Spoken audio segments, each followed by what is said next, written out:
welcome back. Today we are going to make some sort of like blueberry crumble. So the way I'm thinking about this is kind of like an apple crisp, but we're actually going to be making it with blueberries. So let me show you what I have in front of me today. So first of all, we have frozen blueberries. We've got some coconut sugar, some whole raw almonds, some whole raw cashews, some oat flour, gluten-free oat flour, and then some gluten-free rolled oats that are sprouted, and finally some maple syrup, oh, and cinnamon. So what we are going to do to begin with is actually measure out the blueberries, and because they're frozen, I'm going to microwave them first to completely thaw them. When you're using frozen blueberries and when they heat up, they let out a lot of water, which will create a lot of liquid in whatever you're making. So I want to see about how much liquid these blueberries are going to give so that I can add some oat flour so it's not like a soup when we actually bake all this. So let's start with the blueberries. So like I said, these are just plain frozen blueberries. And I'm actually going to add 4 cups of these to just a microwave safe bowl here. So here's 1, 2, 3, oops, and a runaway, 4. All right, so we've got 4 cups of blueberries. So now what I'm going to do with these, like I said, is I'm just gonna go pop them in the microwave until they're fully thawed. So I'm probably gonna put them in for like 3 or 4 minutes, and then I will come back and we'll keep going. So I will see you in just a few minutes. All right, welcome back. I have just taken these out of the microwave. I ended up leaving them in for 6 minutes. I did 4 minutes first, and then the top ones were still quite frozen, so I did another 4 minutes. And as you can see, there is a ton of liquid in here. So you can see it's let out a lot of blueberry juices, which is fine. But if you were to just have this as the base of your crumble, then like I said, it would be like a little bit like blueberry soup. So what I'm going to do now is I'm going to add a little bit of flour to this so that once it bakes, the flour will help soak up some of the liquid and then it won't be as soupy. So what we're going to do is we're going to take our oat flour and we are going to put in, let's start with 1/4 cup and then kind of go from there. So I'm going to start with 1/4 cup here. We'll put in 1/4 cup and then we'll mix it up. And I'm also going to add 1/4 cup of coconut sugar. Actually, not a whole 1/4 cup. I'm going to do, I think 1/4 cup is going to be too much. Blueberries are already kind of sweet. And we will be putting in plenty of sweetener in the crumble portion. So let me grab a tablespoon. All right, here is half a tablespoon. I thought I was grabbing a whole tablespoon. Apparently I grabbed just a half. So let's do, we're gonna do 2 tablespoons. So that was 1 tablespoon and here is 2 tablespoons. So just a little bit to give it a little extra flavor and sweetness. So let's stir this all together now, see what it looks like. Okay, I actually think we're going to have to add another 1/4 cup of flour, so that's fine. So we'll be up to 1/2 cup of flour and that will do. So there's 1/2 cup of flour, there are 2 tablespoons of coconut sugar, and there we go. So now we've got, it's not as soupy, it's still pretty runny, but once it cooks, the flour will really kind of absorb some of that liquid and it will help with that. So that looks good.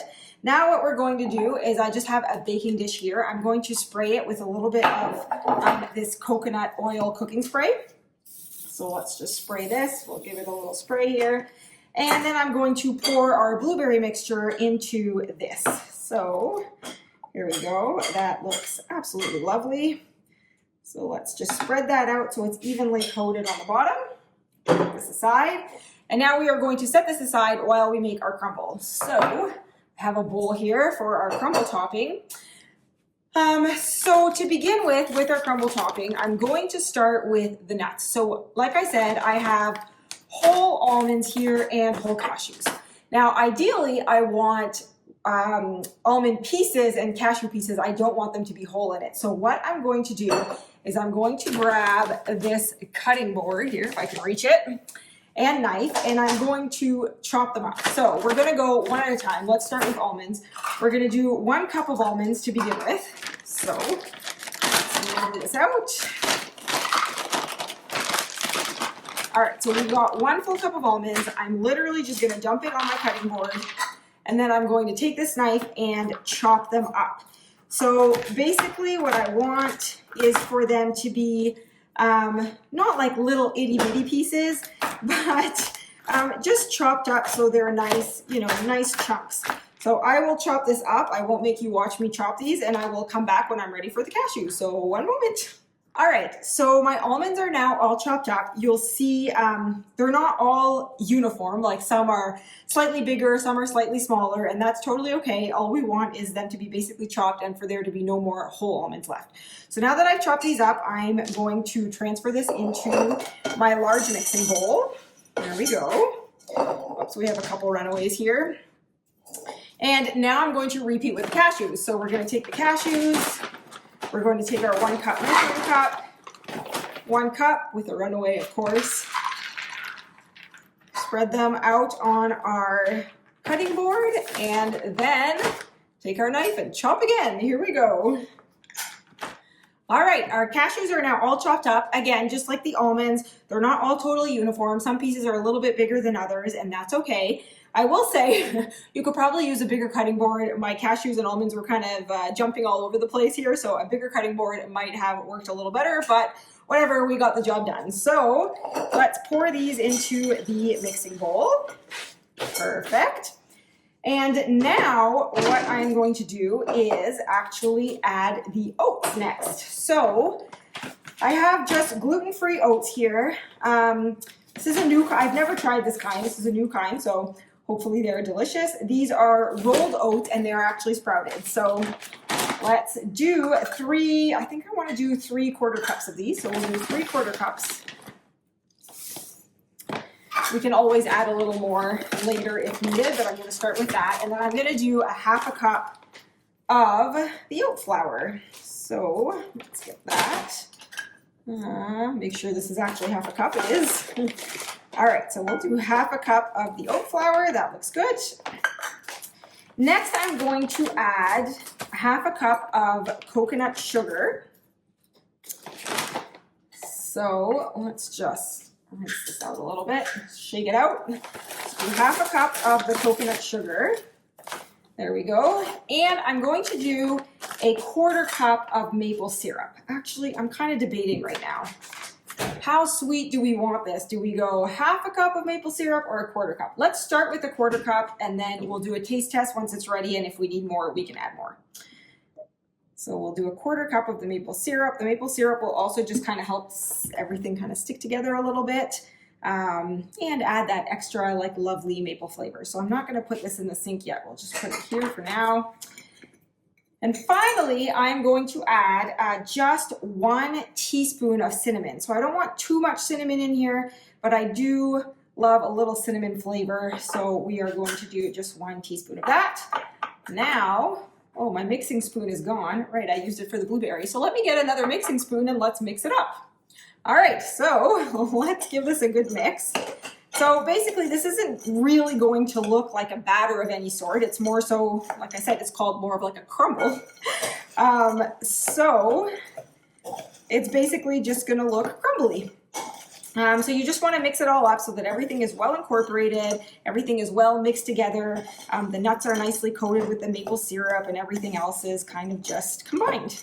And looking at this, I actually think, sweet or not sweet, we need another 1/4 cup of maple syrup just to make sure that everything, well, all right, let's do a taste test. So let's do a little tiny taste test here to see what it looks like.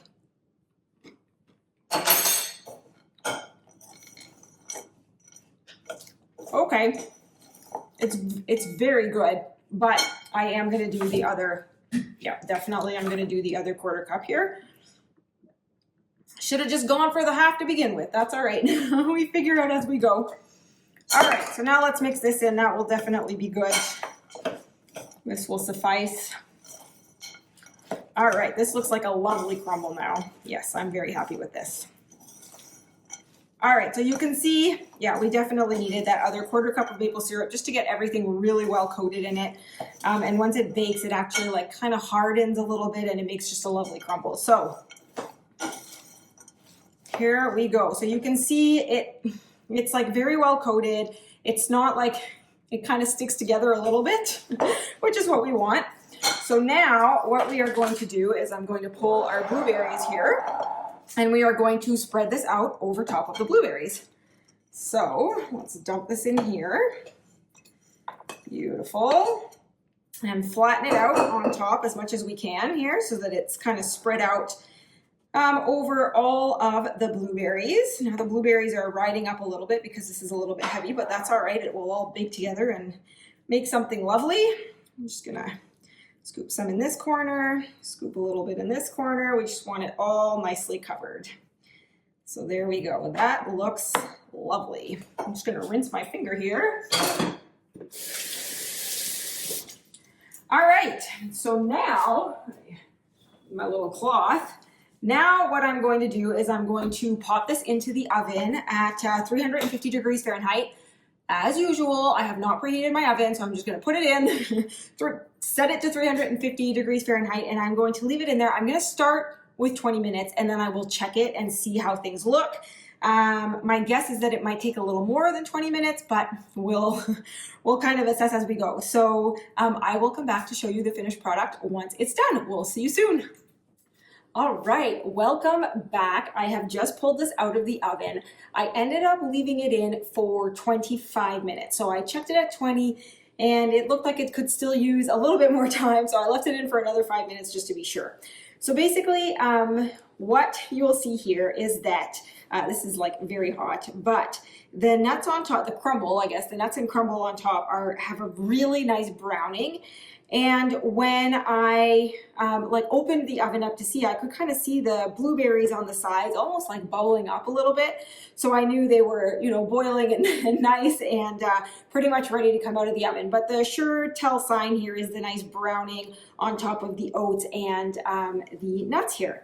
So basically you could enjoy it warm now, or you could kind of let it cool on the counter for a little bit and then transfer it into the fridge to cool. What I'm going to do with you, because I'm so curious to see what the inside looks like, is like, let's actually cut into it a little bit. I will say, because it is like piping hot right now, the blueberries with like the flour will probably not have set fully. So it will be probably a little bit more, I don't want to say liquid because it's not going to be liquid, but it won't be as set as if you let it cool in the fridge for a little while. But that's okay. Everyone enjoys it differently. So just maybe try it both ways. Try it hot, try it cool, see what you prefer. So let's just cut a little piece here and see what it looks like. Oh my goodness, this is so lovely. Okay, I am very happy with how this turned out. So you'll see here that I'm having a hard time getting it off the spoon here, but the top is like so nicely, like almost caramelized with the maple syrup and the other toppings there. And then the blueberries are just a nice soft texture. So I actually think this is going to be absolutely delicious. Yeah, I can't wait to try this. So that is all for now. Thank you for joining me in making this lovely blueberry crumble. I know I say this every time, but like it smells so good in my kitchen right now. I wish everyone could just be here to smell it. So go make it in your kitchen and make your kitchen smell good. Anyways, thanks again so much for making this with me. One last thing, this will live in the fridge. This is a dessert, once again, that lives in the fridge. It will stay fresher longer that way. So thanks again for making this with me, and I will see you in the next video. Bye, everyone.